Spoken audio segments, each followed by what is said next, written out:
This channel does not promote any violent, harmful, or illegal activities. All content provided by this channel is meant for an education purpose only. Bankura Barjora খনি এলাকার মানুষের জীবন ওষ্ঠাগত। কয়লা খনিতে মাঝে মাঝেই বিস্ফোরণ হয়। বিস্ফোরণের তীব্রতায় গ্রামের একাধিক বাড়িতে চিড় ধরেছে। বিস্ফোরণের জেরে উড়ে আসছে কয়লা এবং পাথরের চাই। খনিতে সাইরেন বাজলেই ঘর ছেড়ে পালাতে হচ্ছে মানুষকে। প্রায় এক দশক আগে দামোদরের তীরে এই খোলামুখ খনির খনন কাজ শুরু হয়। বর্তমানে এর দায়িত্বে West Bengal power development corporation limited. কয়লা খনন হতে হতে খনির অংশ গ্রামের একেবারে পাশে চলে এসেছে, আর এতেই প্রাণ ওষ্ঠাগত সাধারণ মানুষের। আমাদের ক্ষতি, ঘর বাইরে ছেলে পুলে সবই মরবে, ঘর জায়গা নিয়ে। তারপর ঘর থেকে বেরিয়ে চলে যেতে হচ্ছে, এই চালাচুলি করে রইতে হচ্ছে। কিছু বলতে গেলে বলে থানা পুলিশ কেস, দুটো করে কেস দিয়েছে। হ্যাঁ, ঘর ধরুন কাঁপে, আবার ঘর পুরো পড়ে যাবে। আমাদের তো আর ভালো ঘর নয়, টালির ঘর, মাটির ঘর, যেটি দেয়াল ফিয়াল পড়ে যায়, চারিধার ফাটা, বাচ্চা নিয়ে মরে যেতে পারি। বাবা পাথর এরকম বড় বড় পাথর সেই পাখির মতন উড়ে আসবে গোঁ করে। স্থানীয় প্রশাসনের অবশ্যই যে এনভায়রনমেন্ট ডিপার্টমেন্ট আছে তাদের সঙ্গে কথা বলা উচিত এবং এনভায়রনমেন্ট ক্লিয়ারেন্স নিয়েছে কিনা এটা দেখা উচিত। ওনাদের আতঙ্ক থাকা স্বাভাবিক, কিন্তু কর্তৃপক্ষ এই ব্যাপারে এবং প্রশাসন, জেলা প্রশাসন বিশেষ করে ব্লক প্রশাসনের সঙ্গে সহযোগিতা করে এই বিষয়ে বহু স্তরে আলোচনা হয়েছে এবং আশা করি এটা মিটে যাবে। কিছু এখনো পর্যন্ত আমার নলেজে নেই, তো আমি লোকাল প্রশাসনের কাছে খবর নিয়ে এর ব্যবস্থা করব।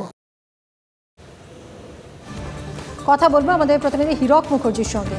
হীরক, আলোচনা চলছে কিন্তু অবস্থার কোনো পরিবর্তন তো হচ্ছে না। বড়জোড়ার মানুষ, তারা তো অতিষ্ঠ, তাদের প্রাণ বলা যায়। ঘরদোর ভেঙে পড়ছে, যখন তখন চাই উড়ে আসছে কয়লার।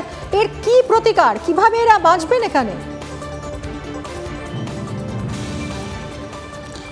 দেখো, সেটাই এখন সবচেয়ে বড় প্রশ্ন। কারণ এই বড়জোড়ার ডাঙ্গাপাড়া এলাকা, যে এলাকায় এই বাগুলি কয়লা খনি অর্থাৎ Barjora north OCP open cast project তৈরি হয়েছে, সেই ওসিপি ক্রমশ এগিয়ে আস্তে আস্তে একেবারে ডাঙ্গাপাড়ার কাছে এসে পৌঁছেছে। অর্থাৎ একেবারে গ্রাম থেকে 50 মিটার দূরেই এই মুহূর্তে কিন্তু এই কয়লা খনির যে খাদ, সেই খাদ রয়েছে।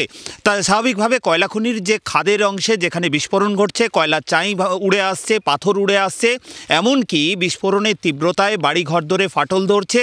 আতঙ্কে বিস্ফোরণের সময়, বিস্ফোরণের আগে যে সাইরেন বাজানো হয়, সেই সাইরেনের শব্দ শুনলেই গ্রামবাসীরা গ্রাম ছেড়ে একেবারে নিরাপদ আশ্রয়ে যাওয়ার জন্য একেবারে ফাঁকা জায়গায় দৌড়ে পালিয়ে যাচ্ছেন। এই ছবি আজকের নয়, দীর্ঘদিনের ছবি।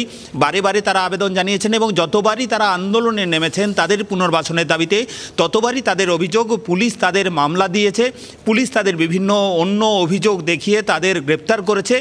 গ্রামবাসীরা চাইছেন এর একটা প্রতিকার হোক। বারে বারে প্রশাসনের তরফে আলোচনার আশ্বাস দেওয়া হয়েছে, বারে বারে আলোচনাও হয়েছে, কিন্তু আসলে কোনো সমাধান সূত্র মেলেনি।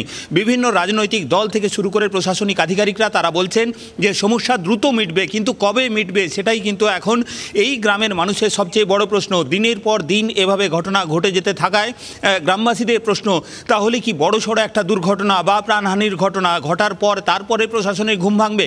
কবে এই আলোচনা মিটিয়ে আসল সমস্যার সমাধানে উদ্যোগী হবে প্রশাসন? সেই প্রশ্নগুলো স্থানীয় গ্রামবাসীরা করছেন। যদিও প্রশাসনের একটা অংশ তারা বলছেন যে সমস্যার কথা তারা জানেন না, এরপর তারা বিষয়টা নিয়ে আলোচনা করবেন এবং আলোচনার মাধ্যমে সমাধান সূত্র খোঁজার চেষ্টা করা হবে। কিন্তু কবে হবে সেই সমাধান বের হয়, কতদিনে পরিস্থিতি আবার স্বাভাবিক হয়, সেটাই এখন দেখার। অনেক ধন্যবাদ হীরক, সঙ্গে থাকুন।